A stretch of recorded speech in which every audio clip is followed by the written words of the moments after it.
Hello बच्चों, तो चलिए इस प्रश्न को पढ़ते हैं। बिंदु 1, 2, 3 से रेखा x-6/3 बराबर y-7/2 बराबर z-7/-2 पर डाले गए लंब के पाद के निर्देशांक ज्ञात कीजिए। तो यहाँ पर देखो, हमें एक बिंदु से हम इस रेखा पर लंब डाल रहे हैं, तो इस लंब के पाद के निर्देशांक हमें ज्ञात करने हैं। तो प्रश्न में आगे बढ़ने से पहले इस प्रश्न से संबंधित जो मुख्य अवधारणा है उसकी हम चर्चा कर लेते हैं। तो देखो, मुख्य अवधारणा बिंदु बिंदु x1, y1, z1 से गुजरने वाली a, b, c दिक् अनुपात वाली रेखा की समीकरण दिक् अनुपात वाली रेखा का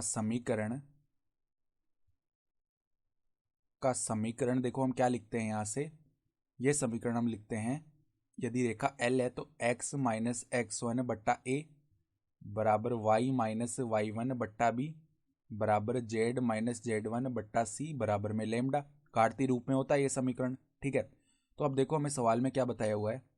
सवाल में हमें बताया हुआ कि यहाँ पर एक रेखा है, देखो इस प्रकार की, ठीक है, जिसका समीकरण दिया हुआ है सवाल में। तो इस रेखा के जो दिक् अनुपात हैं वो क्या है, 3, 2, -2। तो 3, 2, ये इसके क्या हो गए, दिक् अनुपात हो गए। और क्या है कि एक बिंदु है यहाँ से, इसे हम बिंदु ए बोल लेते हैं, जिसके निर्देशांक है 1, 2, 3।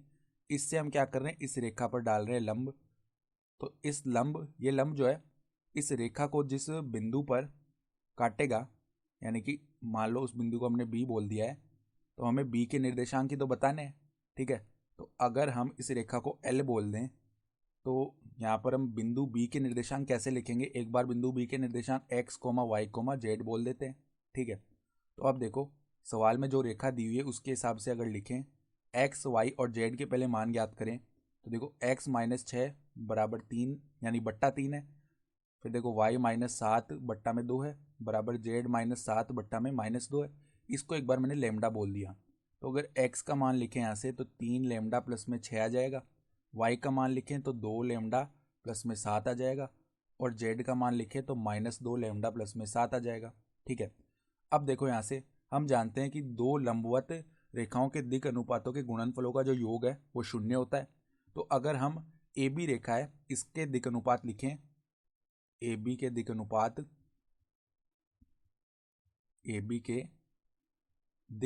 लिखें, तो यहाँ पर देखो दिक् अनुपात कैसे लिखेंगे, x2 - x1, y2 - y1, z2 - z1।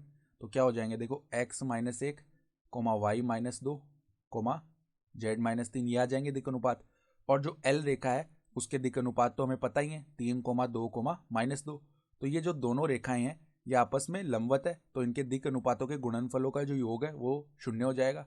यानी कि देखो 3 गुणा में x - 1, ठीक है, फिर क्या आएगा, देखो प्लस में 2 गुणा y - 2, फिर माइनस में 2 गुणा z-3 बराबर में क्या आएगा, 0 आएगा। तो यहाँ से देखो ये क्या बन जाएगा, 3x - 3 प्लस में 2y - 4 -2z + 6 बराबर में 0। यानी कि देखो 3x + 2y - 2z, फिर देखो -3 -4 माइनस का 7 हो गया, -7 + 6 -1 होगा, जो उस तरफ जाएगा तो प्लस का 1 बन जाएगा। तो अब देखो बिंदु बी के निर्देशांक निकालने, तो इसके लिए हम x बराबर 3 लेमडा प्लस 6 रख देंगे, y बराबर 2 लेमडा प्लस 7 रख देंगे, और z बराबर -2 लेमडा प्लस 7 रख देंगे। तो देखो बिंदु बी के लिए यहाँ पर देखो 3 गुणा में x का मान कितना है, 3 लेमडा प्लस 6, तो 3 लेमडा प्लस 6 प्लस में देखो 2 गुणा y का मान कितना है, 2 लेमडा प्लस 7, तो 2 लेमडा प्लस 7 माइनस में 2 गुणा z का मान कितना है, -2 लेमडा प्लस 7, तो -2 लेमडा प्लस 7 बराबर में 0। तो यहाँ से देखो इसका मान निकालते हैं, तो 9 लेमडा प्लस में 18 प्लस में 4 लेमडा प्लस में देखो यहाँ पर बराबर में 0 नहीं था, बराबर में 1 था, माफ़ कीजिएगा। ठीक है, फिर देखो यहाँ से यहाँ पे 4 लेमडा प्लस में 14 बन जाएगा, फिर यहाँ पर प्लस में 4 लेमडा -14 बराबर में 1 है। तो हम देख पा रहे हैं 14 से -14 0 हो गया, और देखो 9 लेमडा प्लस में 4 लेमडा 13 लेमडा, 13 लेमडा प्लस में 4 लेमडा, ये कितना हो जाएगा 17 लेमडा। फिर देखो 18 उस तरफ जाएगा तो 1 माइनस 18 यानी -17 आ जाएगा। तो लेमडा का जो मान है वो माइनस का 1 आ गया है।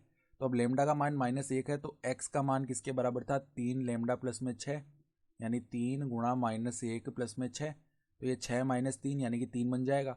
फिर वाई का जो मान है वो क्या है, 2 लेमडा प्लस 7 यानी 2 गुणा -1 प्लस में 7 यानी 7 माइनस 2 कितना हो जाएगा 5। फिर जेड का मान क्या आएगा, -2 लेमडा प्लस में 7 यानी कि -2 गुणा में -1 प्लस में 7, तो ये कितना हो जाएगा 7 प्लस में 2 यानी कि 9।